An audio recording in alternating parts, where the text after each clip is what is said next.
Have you ever stopped to think that the very things that make you happy might actually be holding you back? It sounds like a modern self-help question, right? But today we're digging into a fascinating answer that comes from a 16th century spiritual text. The argument is that even good things, blessings even, can become a source of profound spiritual danger if our joy in them is misplaced. Let's dive in. So here's how we're going to break this down. First up, we need to define what this text even means by joy. Then we'll get into the tricky part, the danger hiding in good things. After that, we're going to unpack the 4 specific stages of harm this can lead to. And finally, we'll look at the solution, the path to freedom through what the text calls detachment. All right, so first things first. Before we can talk about the potential dangers of joy, we've really got to get on the same page about what joy even means in this context. Because as you'll see, this text has a very, very specific definition in mind. Now notice the key phrase here, delight of the will. This is super important. We're not just talking about a fleeting feeling, that happy emotion that comes and goes. According to this text, joy is an active, conscious choice. It's the will deliberately deciding to delight in something it thinks is worthy. And this right here is the crucial distinction the whole argument hangs on. The text splits joy into 2 types. You've got active joy. That's a choice we make. And then there's passive joy, which is more like an emotional reflex, something we can't really control. The entire argument we're about to explore is focused squarely on that active, voluntary joy, the one we have power over. Okay, so this is where the argument gets really provocative. How on earth can joy in genuinely good things, things we'd even call blessings, turn into a burden? The text pinpoints the problem in what it calls temporal goods. Now, that's just a classic term for all the temporary, worldly things we go after. The key here is that they aren't bad in themselves, not at all, but by their very nature, they aren't permanent. And just look at the examples the text gives. You've got the obvious ones, right? Riches, status, but then it lists things we consider deeply good. Our kids, our family, marriage, even the pursuit of knowledge. So the text is making a pretty radical claim here. Placing your ultimate joy in any of these things is where the problem starts. To make its case, the source brings out some pretty stark warnings. This quote, for instance, it isn't just a general statement.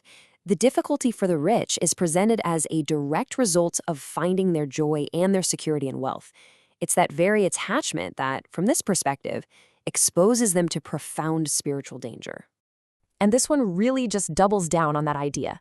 The pursuit of joy in these temporary goods is, in the end, an empty one. It's like a thirst that can never actually be quenched by the things of this world. The satisfaction, or the fruit, as it's called here, just isn't there to be found. This brings us to the absolute centerpiece of the argument. You see, the harm that comes from this misplaced joy isn't a single event. The text describes it as a slow descent, a gradual process that unfolds in 4 distinct and escalating stages. And to understand this descent, you have to get this concept of privative harm. Just think of the word deprive. The harm isn't that worldly things are evil.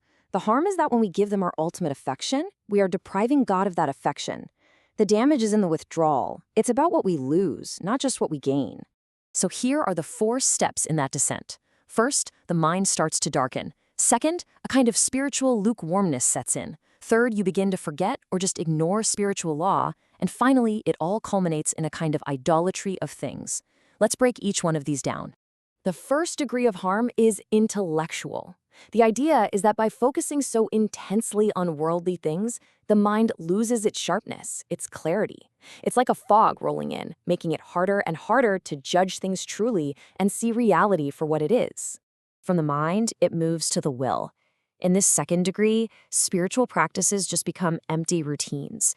The love and the intention behind them just drain away, and you're just going through the motions. The why gets lost, and all that's left is a hollow, careless habit. Now, the third degree is a major escalation. Here, that carelessness turns into active neglect. Your priorities have completely flipped. The pursuit of worldly goods now takes the top spot, and you start to consciously disregard the moral and spiritual laws you once followed. And this is the final stop, the bottom of the slide. At this point, those temporal goods, they're no longer just a distraction. They've become the ultimate concern. Money, status, whatever it is, has effectively taken the place of God.